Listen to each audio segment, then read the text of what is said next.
कैलाश पर्वत पर बर्फीली हवाएं बह रही थीं। वातावरण शांत था। माता पार्वती भगवान शिव के पास बैठी थीं। उनके मन में कई दिनों से एक सवाल था। उन्होंने बड़े विनम्र स्वर में कहा, प्रभु, मैंने देखा है कि कई लोग मेहनत करते करते जीवन बिता देते हैं, फिर भी गरीबी से कभी मुक्त नहीं हो पाते। वहीं कुछ लोग थोड़े प्रयास से ही सुखी और संपन्न हो जाते हैं। ऐसा क्यों होता है?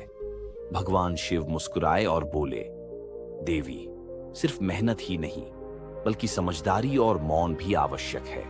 इंसान की आदतें ही तय करती हैं कि लक्ष्मी उसके घर आएंगी या उससे दूर चली जाएंगी। 10 बातें हैं जिन्हें गुप्त रखना चाहिए। यदि मनुष्य इन्हें याद रखे तो गरीबी कभी पास नहीं आएगी। माता पार्वती ने उत्सुकता से कहा, प्रभु, कृपया मुझे वे 10 बातें बताइए। एक अपनी कमाई का रहस्य। शिव बोले, मनुष्य कितना कमाता है ये किसी को नहीं बताना चाहिए। जब लोग जान जाते हैं कि उसके पास कितना धन है तो ईर्ष्या और द्वेष जन्म लेता है।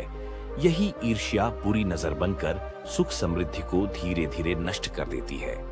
याद रखो देवी, धन तभी सुरक्षित रहता है जब वह मौन में रहे। जो लोग अपनी आय का ढोल पीटते हैं वे कभी स्थायी धनवान नहीं बन पाते।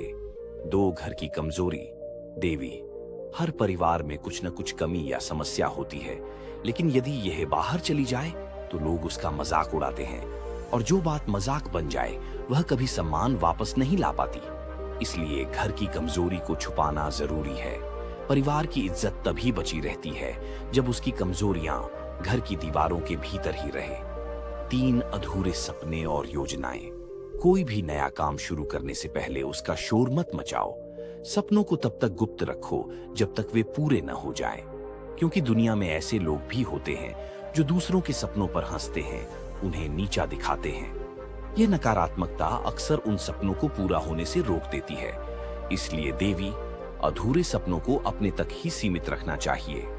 4, धन कहाँ रखा है। मनुष्य को यह कभी नहीं बताना चाहिए कि उसका धन कहाँ रखा है, तिजोरी में, जमीन में या बैंक में, क्योंकि धन का स्थान जब उजागर हो जाता है तो खतरा बढ़ जाता है। शत्रुता, चोरी और विश्वासघात का डर हमेशा बना रहता है। धन तभी सुरक्षित है जब उसका स्थान सिर्फ मालिक को ही पता हो।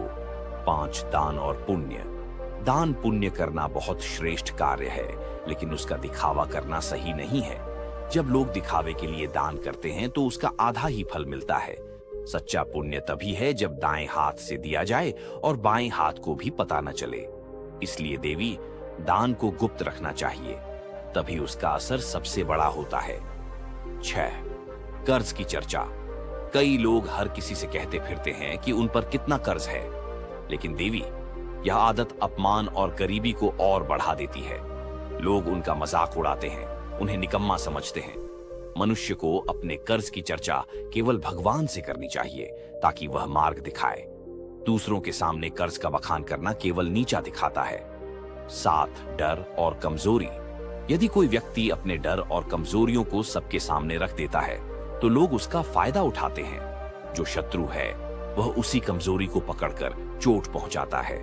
इसलिए देवी, इंसान को अपनी कमजोरियां किसी को नहीं बतानी चाहिए, बल्कि उसे अपने डर पर विजय पाने के लिए भीतर से मजबूत होना चाहिए। 8, पूजा और साधना। देवी, भक्ति तब फल देती है जब वह गुप्त हो। आजकल लोग दिखावे के लिए पूजा पाठ करते हैं ताकि समाज उन्हें धर्मात्मा समझे, लेकिन दिखावे से साधना का फल कम हो जाता है। सच्ची भक्ति मौन और एकांत में होती है। यही साधना इंसान को सच्चा सुख और शांति देती है। 9, गुप्त मंत्र और उपाय। यदि किसी को कोई विशेष साधना, मंत्र या ज्योतिषीय उपाय मिले हों तो उन्हें सबके सामने उजागर नहीं करना चाहिए। मंत्र की शक्ति तभी बनी रहती है जब वह गुप्त रहे। यदि उसे बार बार सबके सामने बताया जाए तो उसका असर समाप्त हो जाता है। इसलिए देवी, मंत्र और उपाय को छुपाकर ही करना चाहिए। 10, सुख संपत्ति का प्रदर्शन। और अंत में देवी, इंसान को कभी अपनी सुख संपत्ति का दिखावा नहीं करना चाहिए, क्योंकि दिखावा हमेशा शत्रु और विपत्ति को बुलाता है। जो लोग अपने घर, गाड़ियों और गहनों का घमंड करते हैं उनके यहाँ दरिद्रता जल्दी आती है। विनम्रता से संपत्ति सुरक्षित रहती है और घमंड से वह क्षण भर में छिन जाती है। भगवान शिव ने ये 10 बातें बड़े धैर्य और करुणा से बताईं। माता पार्वती ने ध्यानपूर्वक सुना और गंभीर स्वर में कहा, प्रभु, ये तो सचमुच अमूल्य ज्ञान है। यदि मनुष्य इन 10 बातों को गुप्त रखे तो उसका जीवन कभी निर्धन नहीं होगा। शिवजी मुस्कुराए और बोले, देवी, यही जीवन का रहस्य है। मौन, संयम और समझदारी ही असली धन है। जो इंसान इसका पालन करता है उसके घर से दरिद्रता सदा दूर रहती है और मां लक्ष्मी का स्थायी वास होता है। ये कहानी हमें सिखाती है कि धन केवल मेहनत से नहीं बल्कि मौन और विवेक से भी सुरक्षित रहता है।